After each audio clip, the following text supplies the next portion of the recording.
1절부터 마지막 절까지지만 우선 1절부터 5절까지만 봉독하겠습니다. 고린도전서 2장 1절부터 5절까지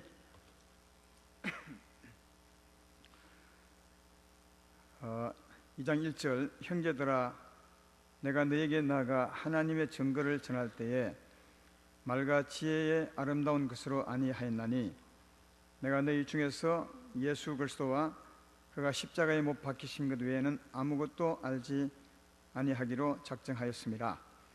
내가 너희 가운데 갈 때에 약하고 두려워하고 심히 떨었노라. 내 말과 내 전도함이 설득력 있는 지혜의 말로 하지 아니하고 다만 성령의 나타나심과 능력으로 하여 너의 믿음이 사람의 지혜에 있지 아니하고 다만 하나님의 능력에 있게 하려 하였노라. 아멘.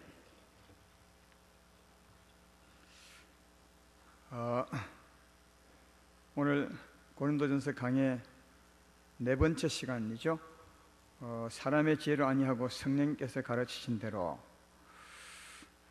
사람의 지혜로 하지 않고 성령께서 가르친 대로, 제목부터 좀 어렵죠. 제목부터요. 지난 주간도 말씀했지만 고린도전서 강해가 굉장히 처음부터 수준 높게 갑니다. 그러나 알고 보면 수준 높은 것이 아니라 우리가 낮은 것이라고 생각이 됩니다. 따라서 조금 좀 정신을 차리고 높여서 수준 높지 않는 우리에게 알맞은 말씀으로 잘 들었으면 좋겠다는 생각이 듭니다. 이런 말씀을 들을 때 잘 듣는 분들은 내가 이 말씀을 잘 이해하고 따라가는구나 하고 자신을 좀 분별하면 좋겠고요. 이 말씀이 무슨 뜻인지 도무지 모르는 분들은 조금은 각성해야 합니다. 정말 깨어서 다시 한번 일어나야 된다 하는 겁니다. 왜냐하면 하나님은 정말 계시고 또 말씀대로 주관하시고 말씀대로 역사하시거든요. 잘 들어보셔서 남을 판단하지 말고 자신을 잘 한번 살펴보는 시간이 되면 큰 유익이 있을 것이라고 생각이 됩니다. 지난 시간에는 그 사람들이, 하나님 믿지 않는 사람들이 지혜가 없어서 하나님을 스스로 알 수 없다고 했습니다. 하나님이 지혜를 다 멸하셨기 때문에 사람 스스로는 하나님을 알 수 없어서 하나님 먼저 믿은 사람들로 하여금 전도를 통해서 하나님 알기를 원하셨다고, 그래서 하나님은 전도를 통해서 예수 믿게 하기를 원한다고 했습니다. 또 전도하는 내용도 쉬운 것이 아닙니다. 십자가에 못 박힌 예수님을 전한다고 했습니다. 그래서 어려운 내용이지만 부르심을 받은 사람은 다 믿을 수 있다고요. 부르심 받은 자, 하나님의 택한 백성으로서 때가 되면 불러서 믿게 하는 사람들은 믿을 수 있다고. 내 양은 내 음성을 듣느니라 했던 것처럼 하나님의 양들은 때가 되면 하나님의 음성을 다 들을 수 있습니다. 다시 말해 말씀을 이해할 수 있단 말이죠. 부르심 받은 자는 십자가를 믿습니다. 믿을 때 하나님은 우리의 죄를 용서하시고 성령으로 역사해서 구원을 베풀어 주신다고 그렇게 말씀했습니다. 그래서 십자가가 구원의 능력인 것은 십자가 믿을 때 하나님께서 역사하셔서 그를 구원하시기 때문에 십자가가 구원의 능력이라고 말씀했습니다. 오늘은 보면, 오늘도 2장 1절에 보면 형제들아 내가 너에게 나아가 하나님의 증거를 전할 때에 말과 지혜의 아름다운 것으로 아니하고 2절에 십자가에 못 박힌 예수 외에는 아무것도 알지 아니하기로 작정하였습니다. 그렇게 말합니다. 오늘은 믿는 사람에게 하는 말이거든요. 지난주에는 믿지 않는 사람에게 전할 말씀도 십자가라 했는데 오늘은 믿는 형제들에게 바울이 하나님을 증거할 때도 십자가에 못 박히신 예수님을 전했다고 그렇게 이제 말씀하고 있는 겁니다. 왜 이 바울이 믿는 사람에게도 십자가에 못 박힌 예수, 십자가만 전했냐 하면 4절에 그 답이 나와 있죠. 내 말과 내 전도함이 설득력 있는 지혜의 말로 하지 아니하고 다만 성령의 나타남과 능력으로 해서 너희 믿음이 사람의 지혜에 있지 않고 하나님의 능력에 있게 하려고 그렇게 했다는 거죠. 그러니까 십자가를 전하면 성령이 역사합니다. 성령이 나타나고 역사하게 되죠. 그러면 나타난 성령으로 말미암아 하나님은 이런 분이구나, 이런 믿음을 갖도록 하기 위해서 그러니까 설득력 있는 말로 설명을 해서 이해시키는 것이 아니라 하나님이 진 역사케 해서 하나님으로 말미암아 하나님을 알도록 그렇게 하기 위해서 십자가에 못 박히신 예수님을 전했다고 그렇게 말합니다. 그러니까 십자가만 전하면 하나님이 역사한다는 뜻으로 바울이 기록하고 있습니다. 이게 하나님의 증거를 말할 때 그렇게 이제 기록하는데, 하나님의 증거가 어떤 거죠? 하나님은 어떤 분이냐를 말씀하는 거죠. 하나님은 사랑이십니다. 하나님은 평안이십니다. 하나님 우리의 힘이십니다. 이 하나님에 대한 증거죠. 이 하나님에 대한 증거를 믿는 사람에게 설명할 때 지혜로운 말, 아름다운 말, 설득력이 있는 말로서 믿게 하려고 애쓰지 않았다는 거죠. 하나님은 사랑이십니다. 이걸 성도들에게 막 설득하려고 벨벨 예화를 다 끌고 와가지고, 하나님은 우리 부모님 같습니다. 부모님이 자녀를 사랑하듯이 우리를 사랑하면 막 이 설득력 있는 말로, 지혜 있는 말로 믿게 하려고 하지 않았다는 거예요. 이런 말들은 오늘 설교가들이 설교하는 사람들 좀 깊게 들으셔야 돼요. 바울은 그리 하지 않았다는 겁니다. 아름다운 말, 설득력 있는 말, 그러니까 사람들을 설득하려고 애쓰지 않았다는 거예요. 어떻게 했다고요? 십자가를 전했다는 거예요. 우리가 회개하고 십자가를 믿으면 하나님이 역사합니다. 역사하죠. 늘 배운 게 그거 아닙니까? 우리가 회개하고 십자가를 믿을 때 죄 사함 받고 하나님이 역사합니다. 성령이 역사합니다. 또 이미 믿는 자들도 은혜가 떨어지면, 죄 가운데 우리가 빠져나가면 하나님의 은혜가 떨어지거든요. 그래서 그때도 회개하고 용서하신 십자가 붙들면 다시 성령이 역사하게 되죠. 그래서 성령이 역사하게 됩니다. 근데 성령은 어떤 분입니까? 성령은 하나님이시니까 하나님은 사랑입니다. 성령은 하나님이시니까 하나님은 평안이십니다. 내 말 이해되면 아멘 합시다. 그래서 성령이 오면 하나님의 사랑이 옵니다. 성령이 오면 평화가 오게 되어 있습니다. 왜냐하면 하나님은 사랑이고 하나님은 평안이기 때문에 그렇죠. 로마서 5장 5절에 보면 소망이 우리를 부끄럽게 하지 아니함은 우리에게 주신 성령으로 말미암아 하나님의 사랑이 우리 마음에 부음받음이니, 그렇게 말하고요. 요한복음 14장 27절에는 평안을 끼치노니 곧 나의 평안을 너에게 주노라. 내가 너에게 주는 것은 세상에 주는 것과 같지 아니하리라. 너희는 마음에 근심하지도 말고 두려워하지도 말라. 하나님이 오면 우리에게 사랑이 온다는 거예요. 하나님이 오면 평화가 온다는 거죠. 그러면 벌써 하나님이 오시면 사랑이 오기 때문에 벌써 하나님을 영접한다는, 하나님의 은혜가 임한 사람은 하나님을 아는 겁니다. 아, 하나님 사랑이구나. 설명이 필요 없어요. 아, 하나님 평안이구나. 세상의 평안은 좋은 일이 있을 때 기분이 좋잖아요. 그렇지만 하나님 주는 평안은 세상의 평화와 달라서 어려운 일이 있을 때도, 어려움과 딱 맞설 때도 신기하게 평안이 있는 겁니다. 마음에요. 그래서 하나님을 영접한 사람은 이걸 알게 되죠. 아, 하나님 평안이구나. 이쯤 되면 세상 사람은 전부 넘어지고 쓰러질 텐데 이상하게 나는 담대함이 있고 염려가 되지 않아. 이 하나님의 평안이죠. 그래서 하나님을 영접한 사람, 성령이 역사한 사람들은 성령이 누군 줄 알게 되는 거죠. 성령의 나타나심과 능력으로 하나님의 증거를 알게 되는 거죠. 그래서 성령의 나타남과 능력으로 하나님을 알게 하려고 바울은 무엇을 전했다고요? 설명하려 하지 않고, 설득하지 않고, 하나님을 설명하려 하지 않고 누구요? 십자가를 믿게 했다는 거예요. 십자가를 믿으면 성령이 역사하게 되고 성령으로 말미암아 하나님을 스스로 알게 되기 때문에 그 믿음이 진짜 믿음이라는 거예요. 또 하나님의 증거가 많지 않습니까? 조금 전에 말한 것은 하나님의 성품을 말한 것이라면 또 다음은 하나님이 하는 일들도 하나님에 대한 증거를 할 수 있죠. 하나님은 우리를 자유케 하는 분이십니다. 하나님 우리를 치료하는 분이십니다. 하나님 우리에게 축복을 주는 분이십니다. 하나님의 증거죠. 이 하나님의 축복, 하나님의 치유와 회복도 무엇으로 말미암아 오는 거 하니 우리의 저주를 담당하는 십자가를 믿을 때 성령이 오셔서 주는 거거든요. 회개하십시오. 주님께서 십자가를 짊어지시고 우리의 죄를 다 사하셨습니다. 우리의 저주를 다 담당했습니다. 우리의 병을 담당하셨고 또 우리의 질고를 담당하셨습니다. 우리에게 자유를 주었습니다. 십자가 믿으시면 성령으로 그 자유와 치유를 경험하게 될 것입니다. 이게 십자가를 전하고 믿으면, 회개하고 십자가를 붙들면 성령이 오시게 되고, 성령이 오시면 우리의 병을 치료하는 거예요. 성령이 오시면 우리 심령을 회복시키는 것입니다. 성령이 오시면 귀신이 떠나가고 우리에게 자유를 주는 것입니다. 내 말 이해되면 아멘 합시다. 이건 예수 믿으면 자유 옵니다. 백날 설명해도 자유를 얻지 못해요. 다만 설명만 들을 뿐이지. 그러나 십자가를 믿으면 성령이 오셔서 진짜 자유를 준다고요.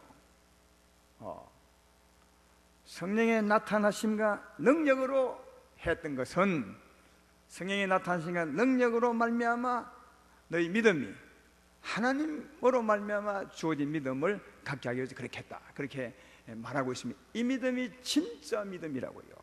설명 아무리 들어도 이해는 돼도 그건 진짜 믿음이 아닐 수 있어요.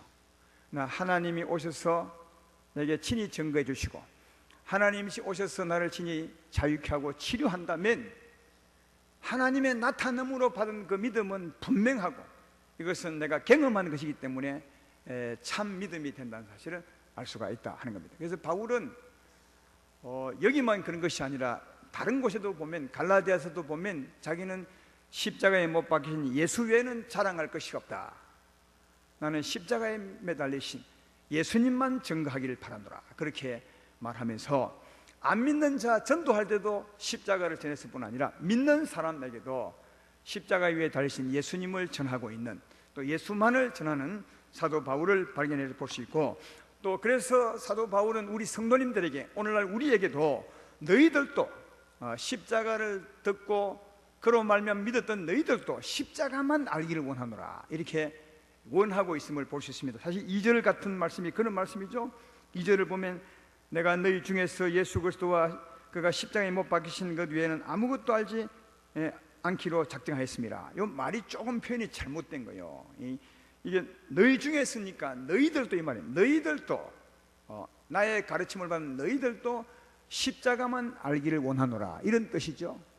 사도 바울은 십자가만 자랑하려고 십자가만 전했고, 나의 증거를 받은 너희들도 십자가만 알기를 원하노라, 그렇게 말하고 있습니다. 왜냐하면 하나님의 역사하시거든요. 하나님 역사하시면 하나님을 제대로 알게 되고, 그 믿음이 참 믿음이거든요. 추석에 누군가 선물로 포도를 줘서 포도를 아주 맛있게 먹었는데, 요즘 포도는 머루포도가 참 맛이 있더라고요. 머루포도 먹어본 분은 아시죠?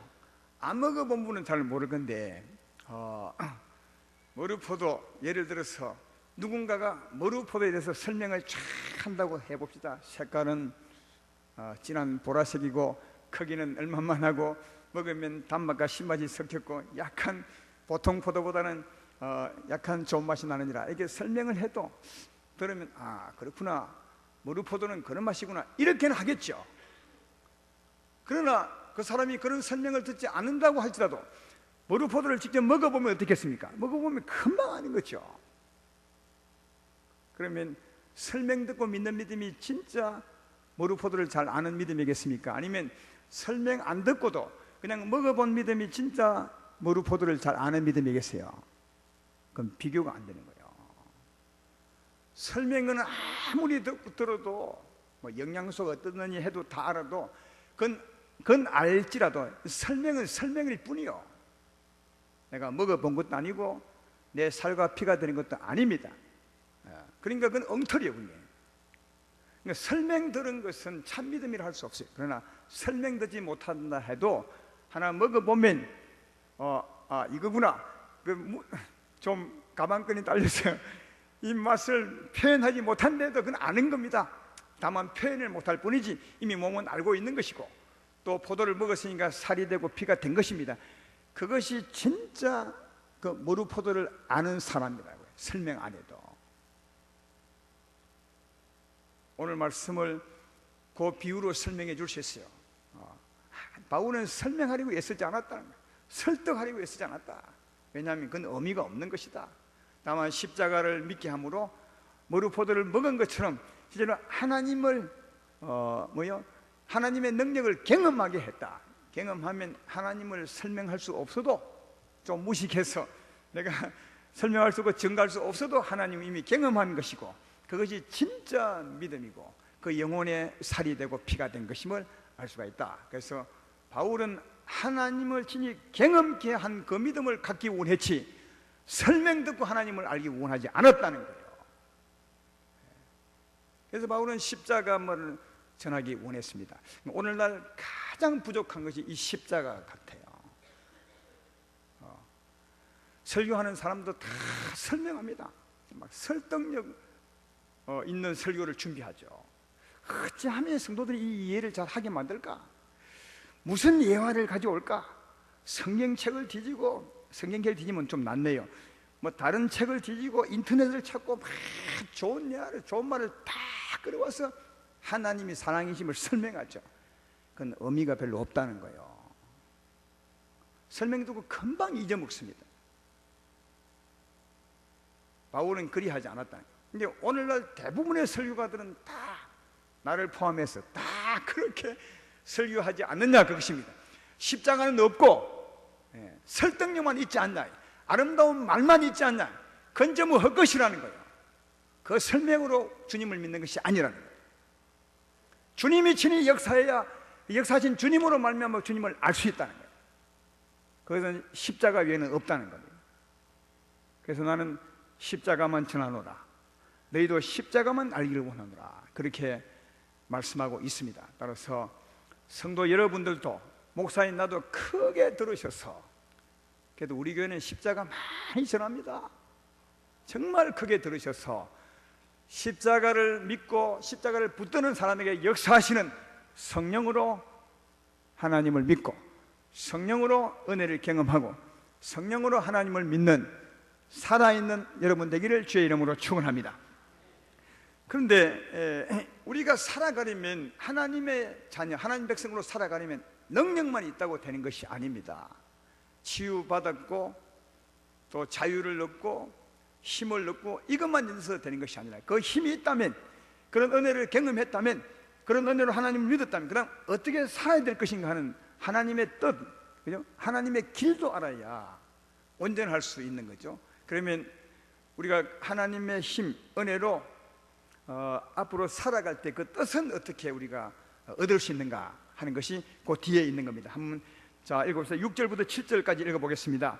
그러나 우리가 온전한 자들 중에서는 지혜를 말하노니, 온전한 자들 중에서는 지혜를 말하노니, 이는 이 세상의 지혜가 아니요 또 이 세상에서 없어질 통치자들의 지혜도 아니요 오직 은밀한 가운데 있는 하나님의 지혜를 말하는 것으로서 곧 감추어졌던 것인데 하나님이 우리의 영광을 위하여 만세전에 미리 정하신 것이라. 이 지혜는 이 세대의 통치자들이 한 사람도 알지 못하였나니 만일 알았더라면 영광의 주를 십자가에 못 박지 아니하였으리라. 이렇게 돼. 이건 예수님에 대하여 설명하는 거예요. 그것도 특별히 이 땅에 십자가 짊어지러 오신 예수님에 대하여 설명하는 거예요.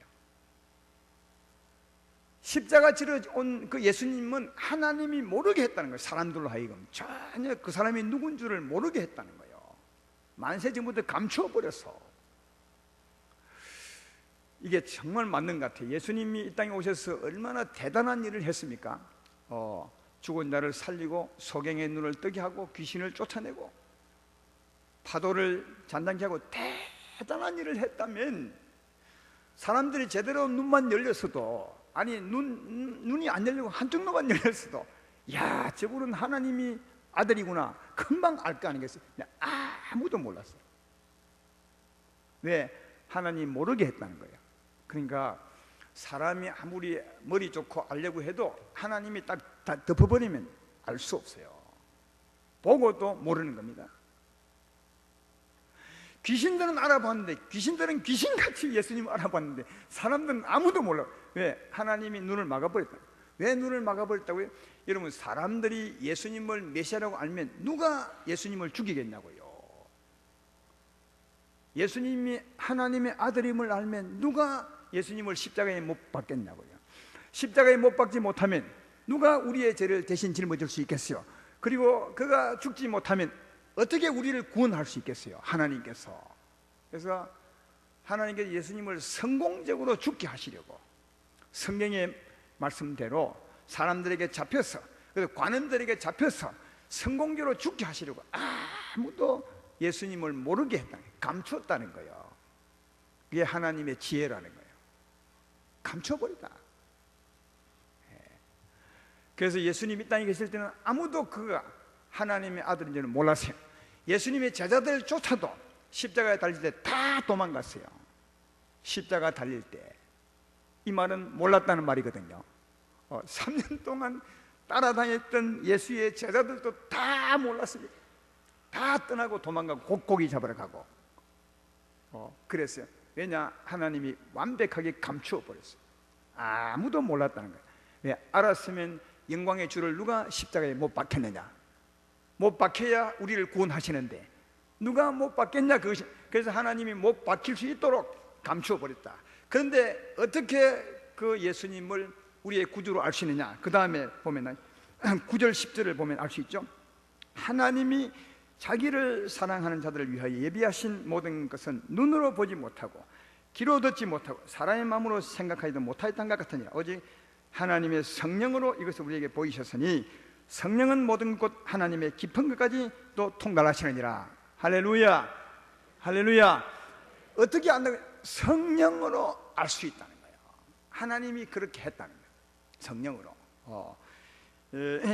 성령으로 알 수 있는 것을 9절에 구약시대 말씀을 인용해서 쓰고 있죠. 하나님이 자기를 사랑한 자들 예비하신 모든 것은, 자기를 사랑하는 자 누구죠? 우리들 아니겠습니까? 눈으로 보지 못하고 귀로 듣지 못하고 사람의 마음으로도 생각지 못하는 것 같으니, 그러면 무엇으로 알 수 있겠습니까? 성령으로 알 수 있다는 거예요. 그러니까 성령으로 알 수 있게 했다는 거죠. 누구를요? 십자가에 죽으러 오신 예수님을 성령으로. 그런데 성령은 언제 오셨습니까? 십자가 달리고 난 후에 오셨습니까? 전에 오셨습니까? 후에 오셨거든요. 요한복음 14장 7장 38절로 39절에 성령이 온 시기를 말하죠. 나를 믿는 자는 성령의 이름같이 그 배에서 생수의 강이 흘러 나오리라 하시니 이는 그를 민자에 받을 성령을 가리켜 말씀하신 것이라.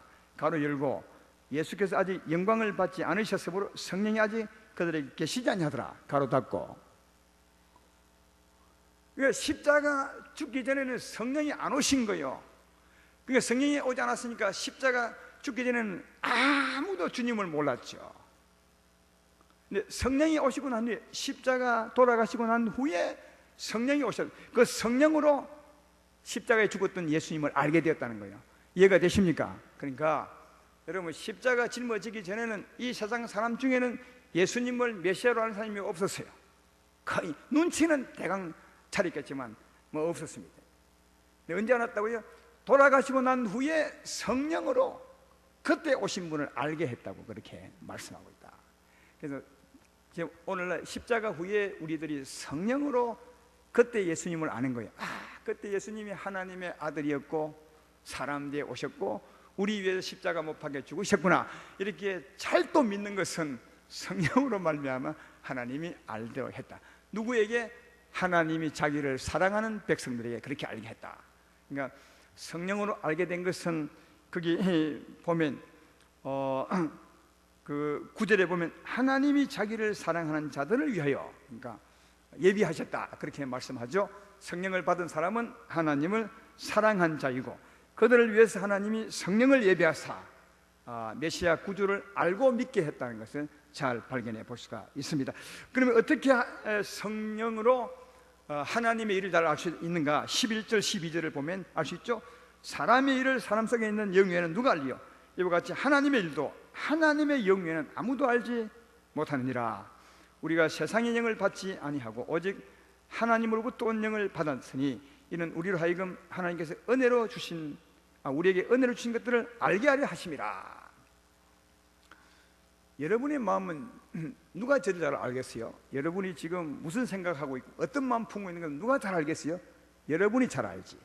여러분의 마음, 내 속은 내 마음이 잘 알지. 내 마음이. 여러분이 나보고 욕해서 또 그건 틀릴 수 있습니다. 내 마음은 내가 잘 알죠. 그럼 하나님의 일은 누가 제일 알겠습니까? 하나님이 잘 알지. 하나님의 마음이 잘 알지. 그 하나님 마음이 누구라고? 하나님의 영이라는 거예요. 성령이라는 거예요. 그래서 성령은 하나님의 일을 잘 알게 되어 있다는 거예요. 그래서 성령으로 하나님의 일, 예수에 대한 일도 다 깨달을 수 있다고 그렇게 말씀하시면서 성령을 준 이유를 설명하죠. 12절 후반부에 성령을 준 이유를 설명합니다. 그것은 하나님께서 우리에게 은혜로 주신 것들을 알게 하려고 성령을 주셨다. 사랑하는 여러분, 하나님 우리에게 성령을 주었습니다. 우리는 성령을 받았습니다. 그 이유 중에 하나가 뭔지 아십니까? 하나님이 은혜로 주었던 것을 깨달아 알게 하시려고 성령을 보내주신 겁니다.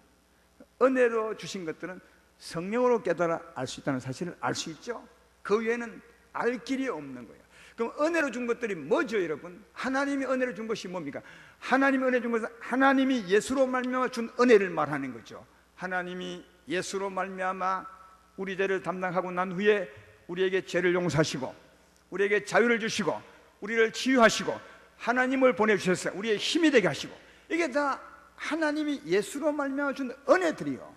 그러니까 이 하나님 주신 은혜들은 성경계 전체입니다. 이게 사실은요. 이 성경 전체는 다 하나님이 예수로 말미암아 우리의 주고자 하는 하나님의 은혜입니다. 그걸 기록한 책입니다. 예수님 오시기 전의 일도 사실은 예수에 대한 얘기니까, 말씀이니까 전부 하나님이 예수로 말미암아 주실 은혜를 언급하고 있는 것이다. 성경 전체는 하나님이 예수로 말미암아 우리 위해서 주실 은혜의 책이란 말이에요. 그럼 이 성경책은 무엇으로 이해할 수 있다고요? 성령으로 이해할 수 있다는 거예요. 하나님의 일, 하나님이 은혜로 준 이 일은 우리의 사람의 죄로 절대로 알 수 없다는 거예요. 성령, 하나님의 일은 하나님의 성령으로 알 수 있다는 거예요. 이 은혜를 알아야 은혜를 받거든요. 은혜를 받아야 죄 사함을 받고, 은혜를 깨달아 알아야 자유를 얻고, 은혜를 알아야 힘을 얻고, 은혜를 알아야 십자가를 붙들고, 은혜를 알아야 치유를 받는데, 이 은혜를 깨닫게 하는 이가 누구냐? 성령이라는 거예요. 따라서 반드시 하나님 말씀을 전하는 사람은 성령으로 깨달아, 성령의 가르침으로 깨달음을 받아서 설교해야 되고, 반드시 설교 듣는 사람도 성령으로 이 설교를 깨달아 들으셔야지, 여러분의 머리로, 여러분의 지혜로 들으면 안 된다는 거예요. 또 들을 수도 없고요. 이걸 우리가 꼭 잘 아셔야 합니다. 그렇지 않으면 이걸 알 수 없는 거예요. 따라서 성령으로 들으시는 여러분 되기를 주의 이름으로 축원합니다. 그리고 성령을 읽을 때도 꼭 보십시오. 성령으로 알게 하기 위해서 성령을 주셨으니까 이 성령을 읽을 때도 혼자 여러분의 머리로 읽으려고 하지 말고 성령이시여, 이건 은혜로 주신 것들인데 이걸 깨닫게 하려고 성령을 보내셨다고 하였으니 내가 이 성령을 읽을 때 성령으로 깨닫게 하여 주십시오, 이런 마음으로 읽으셔야 이 말씀을 하나님이 우리에게 깨닫게 줄 수가 있는 거다. 이 성경책은 영의 일이, 하나님의 일입니다. 세상의 일이 아닙니다. 그래서 성령으로 알 수도 있고, 성령으로 깨달아 전할 수 있고, 성령으로 받을 수 있음을 잘 알 수가 있습니다. 사람의 지혜로 절대로 전하지 말고, 사람의 지혜의 말을 받지 말고 성령의 깨우침을 따라서 받으시고 살아가시는 여러분 되기를 주의 이름으로 축원합니다. 요한복음 14장에 아니 누가복음 14장에 보면 어떤 말씀이 있냐 하면 그 혼인잔치 비유, 그러니까 예수님이 어느 혼인잔치에 초청을 받아 가는데 많은 사람들이, 혼인잔치에 청함받은 사람들이 서로 높은 자리에 차지하려고, 여러분 상상이 되죠? 많은 사람을 초청했는데 초청받은 사람들이 저 주인 가까이 높은 자리에 앉으려고 막 서로 다투었어요. 참 어른들이 창피하죠. 예. 요즘도 일하고 싶은데 다른 사람 눈 때문에 못할 뿐이에요. 다 일하고 싶은 겁니다. 그래서 요즘은 이제 청함 받으면 어떻게 하느냐, 이름을 딱 붙여 놓습니다. 누구 자리에 있다. 그러니까 이런 그 싸움은 없지만, 그러나 거기 앉으면서도 이제 서로 마음속으로 그러죠. 주인을 욕합니다. 이름 붙여놓은 주인을, 내가 저 사람보다 높은데 왜 나를 밑에 떠났을까? 내가 높은데 막 이러면서 마음으로 막 싸우게 되는 것을 볼 수 있어요. 그렇게 싸우고 있는 그 사람들을 보면서 주님이 비유로 하신 말씀이에요. 어떤 비유냐 하면 너희가 이 혼인잔치에 청함 받거들랑 높은 자리에 앉지 말고 저 낮은 자리에 앉아라. 그러면 주인이 와서 둘러볼 때에 낮은 자리에 앉는 너를 보고 너를 저 높여서 저 위에 올리게 될 것이다. 그때 네가 진짜 높임을 받게 될 것이다 하면서 비유를 한 말씀이 있습니다. 아니, 주님이 하신 말씀이 있습니다. 누가복음 14장 11절이죠. 무릇 자기를 높이는 자는 낮아지고 자기를 낮춘 자는 높아지리라. 그렇게 말씀을 했어요. 자기를 높이는 자는 낮아지고 자기를 낮춘 자는 높아지리라. 이게 무슨 말이겠습니까? 이 세상에 살 동안 이 하나님의 백성으로 천국 혼인잔치에 청함받은 우리들 아니겠습니까? 이 땅에서 우리가 초청을 받았을 때 이 땅에 살 동안 좀 낮게 살라는 말이야. 낮은 자리에 앉아서 사는 것처럼 낮게 살아라. 섬기며 다른 사람을 높이며 다른 사람을 잘되게 하기 위해서 살아라.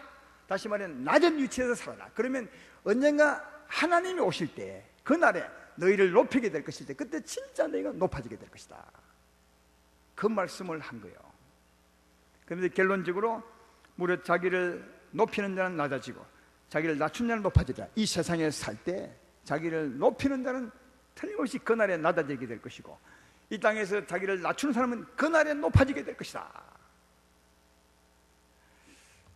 여러분 이 말씀 한번 듣고 마음에 좀 감동, 작은 충격을 받은 적이 없어요. 저는요 한 10년 전 같은데 이 말씀을 딱 읽다가 충격을 받았어요. 이게 충격보다는 큰 감동이 왔어요.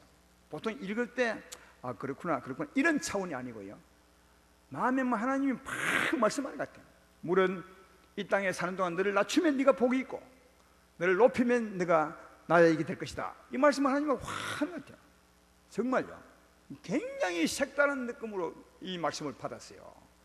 보통 이해하는 수준이 아니라 뭔가 하나님이 내 심령에 팍 박는 것 같아요. 이 말씀을요. 그때 이후로 이 말씀이 내 내리에서 사라진 적이 없어요. 계속 이 말씀이 살아있어요. 내 삶은 이 말씀들은 못 따라갈지라도 그렇게 살려고 늘 애쓰죠. 그 말씀 때문에. 나도 여러분들이 이런 말씀에 하나님의 이런 좀 뭐랄까요, 감동이 섞인 충격을 좀 받으면 참 좋겠다. 하나님의 말씀이 생명으로 확 도장지키듯이 우리 마음에 딱 지켜서 우리 삶을 날마다 주관하게 된다면 저것도 이 비슷하게 살아감으로 복인 자가 안 되겠나, 그렇게 생각이 됩니다. 이런 가르침으로 그냥 이해 정도로서는 이렇게 못 살아요.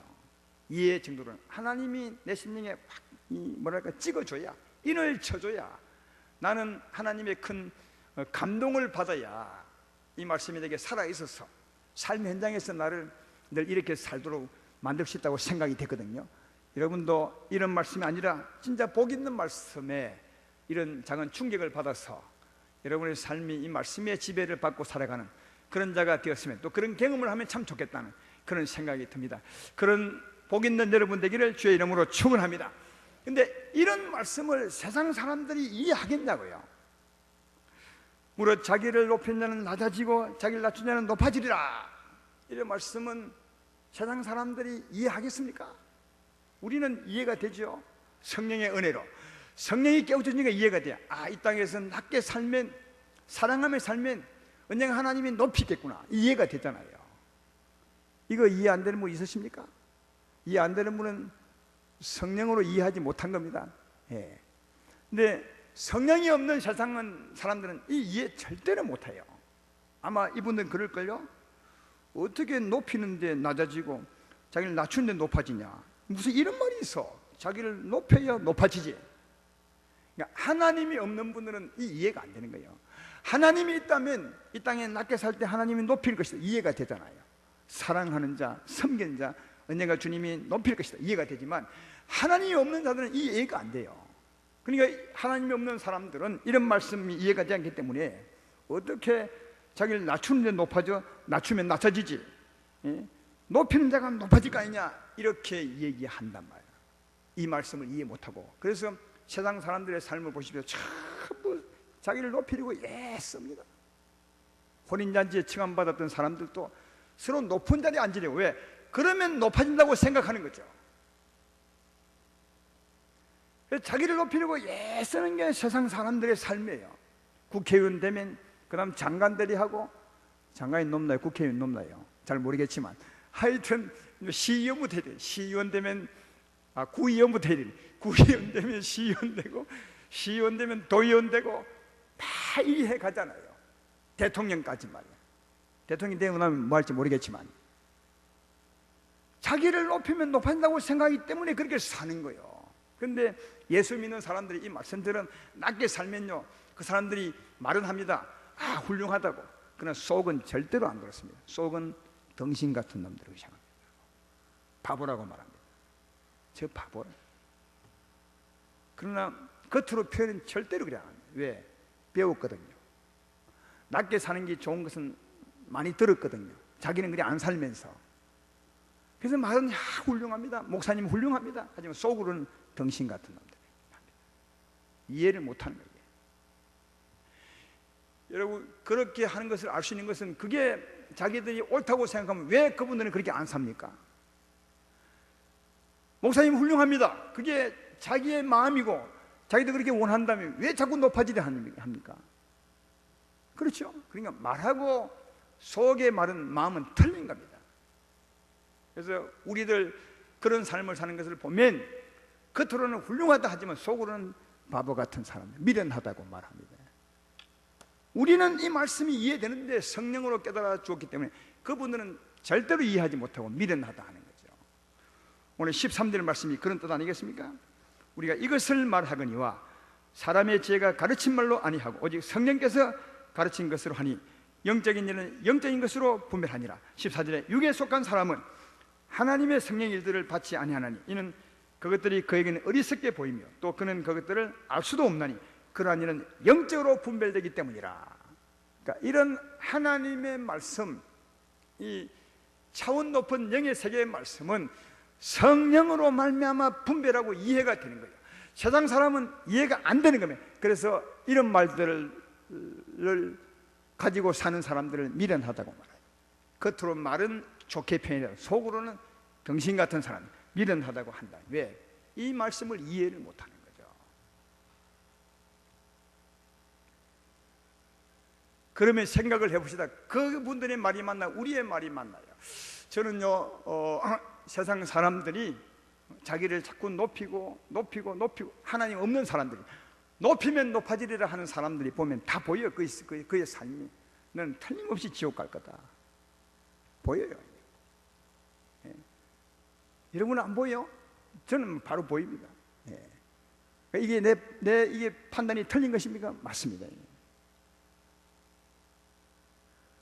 그런데 그들도 나보고 낮게 사는 우리 보고 미련하다, 덩신 같은 사람, 아무것도 모르고 뭘 낮게 사는데 높아져. 낮게 살면 낮게 되지. 이렇게 말합니다. 속으로요. 그럼 그분들의 나를 향한 판단이 맞습니까? 내가 맞습니까? 그분들의 판단이 맞지 않습니다. 내 판단이 맞습니다. 이게 하나님의 영, 하나님의 마음이죠. 하나님의 성령을 가지면 이 세상이 분별이 돼요. 정말 안 믿는 사람들을 딱 만나보면 너무 형편없고 수준이요. 너무 낮고 진짜 저 밑에 죄악 구덩이에 뒹굴며 사는 거예요. 너무 불쌍해. 그분이 갈 길에 다 보여. 자기들은 막 심각하게 진지하게 잘 살고 있다고, 정말 행복하다고, 앞으로 가면 너무너무 잘 될 것이라고, 나도 잘 되고 내 자녀가 잘 돼, 침튀게 가면서 해도 내가 보면 보여요. 네 삶이 앞으로 어찌 될 것인지. 그냥 분별이 되는 거죠. 하나님의 영으로 다 보이는 거죠. 자기가 아무리 훌륭하다고 예수도 다 보여. 여러분도 아마 이런 분 있을 텐데, 그 세상 사람뿐 아니요, 예수 믿는 사람도 마찬가지입니다. 대화를 딱 해보면 몇 마디만 들어보면 당신은 지금 어디에 있는지 대강 알 수 있어요. 무슨 말이냐면 지금 아직도 구원받지 못한, 교회에 나오지만 아직도 구원받지 못했구나, 금방 압니다.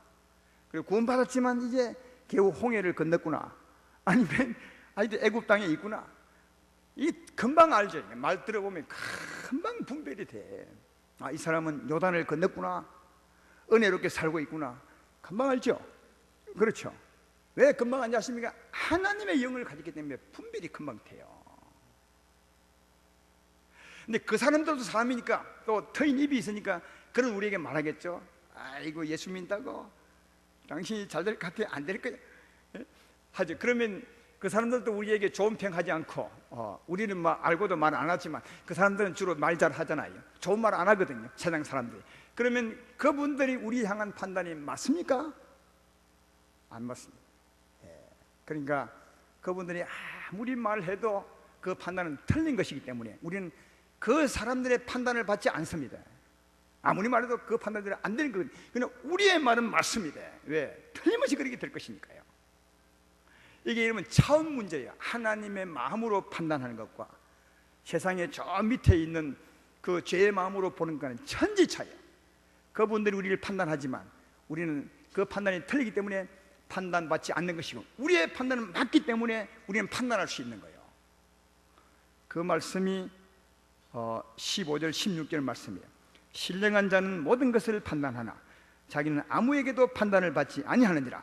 왜 판단받지 않느냐? 누가 주의 마음을 알아서 주를 가르치겠느냐?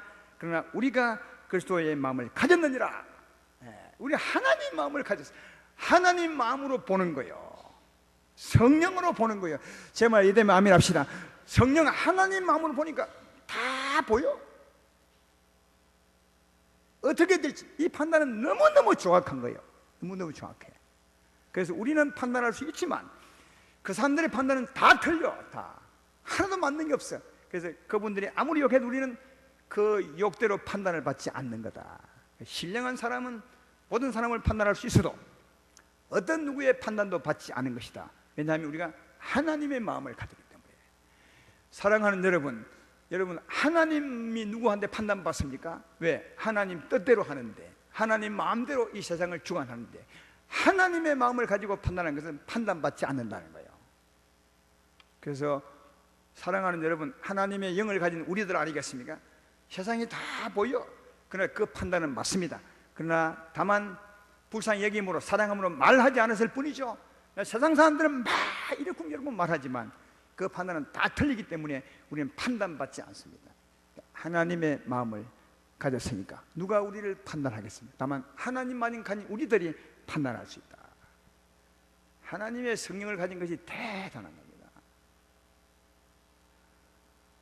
오늘 말씀의 결론을 맺으면 사도 바울은 하나님을 알 때 설명 듣고 알지 말라고 합니다. 제발 설명 듣고 알려고 하지 마십시오. 그건 설명 들을 때 뿐입니다. 어떻게 알려고 했냐? 역사하신 하나님으로, 신이 내게 역사하신 하나님의 능력으로 하나님을 알라고. 하나님을 영접해 보니까 하나님은 정말 내 힘이구나. 하나님을 영접해 보니까 하나님이 역사하니까 내가 치유되는구나. 하나님이 역사하니까 하나님이 평안이시구나. 내 힘이구나. 역사하신 하나님으로 하나님을 믿어야 진짜 믿음이라는 거예요. 다른 설명 듣고 한 믿음은 엉터리라는 거예요. 그리고 내게 역사하신 하나님, 성령이죠. 하나님의 마음이요. 그 성령이 깨우쳐 주신 그 말씀을 따라 살아가는 거예요. 사람의 지혜로운 말로 살지 말고, 사람이 가르친 말 듣고 살지 말고, 성령이 깨닫게 해주시고 성령이 듣게 하신 그 말씀을 따라 살아라. 이 말씀이 오늘 본문을 통해서 우리에게 해주는 사도 바울의 말이에요. 근데 그 성령이 어떻게 사느냐? 십자가를 믿어라. 회개하고 십자가를 붙들면, 주여, 이 죄의 몸이 주와 함께 십자가에 못 박혔습니다. 그래서 예수의 사람들은 이미 육체와 함께 정과 육신의 십자가에 못 박혔습니다. 이 죄의 몸이 죽었습니다. 그러므로 사망이 나를 주관할 수 없습니다. 저주가 나를 주관할 수 없습니다. 오직 하나님만이 나를 주관할 수 있습니다. 성령이시여 나를 주관하여 주시옵소서. 십자가 붙들고 죄가 나를 주장할 없음을 차단하고 성령의 역사를 구할 때 성령이 역사합니다. 십자가 믿는 여러분에게 성령이 역사합니다. 그 성령으로 말미암아 하나님을 알라는 거예요.